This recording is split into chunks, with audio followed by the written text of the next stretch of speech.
గత 10 ఏళ్లుగా ఆర్ఎస్ఎస్ ప్రధాన కార్యాలయానికి మోడీ ఎప్పుడూ వెళ్లలేదు.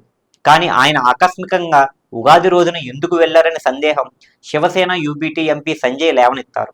తనకు ఉన్న సమాచారం మేరకు ఆర్ఎస్ఎస్ దేశ నాయకత్వంలో మార్పు కోరుకుంటుంది. ఇక ప్రధాని మోడీ కాలం ముగిసిందని హాట్ కమెంట్స్ చేశారు. ప్రధాని మోడీ వారసుడిని త్వరలోనే ఆర్ఎస్ఎస్ నిర్ణయిస్తుందన్నారు. एप्लीकेशन लिखने के लिए शायद वो आरएसएस मुख्यालय गए। मेरी जो जानकारी है 10-11 साल में कभी मोदी जी गए नहीं।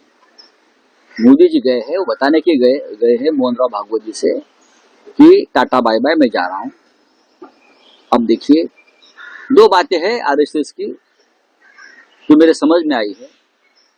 एक तो मोहन राव भागवत यानी सरसंघ चालक और पूरा संघ परिवार देश के नेतृत्व में बदलाव चाहता है।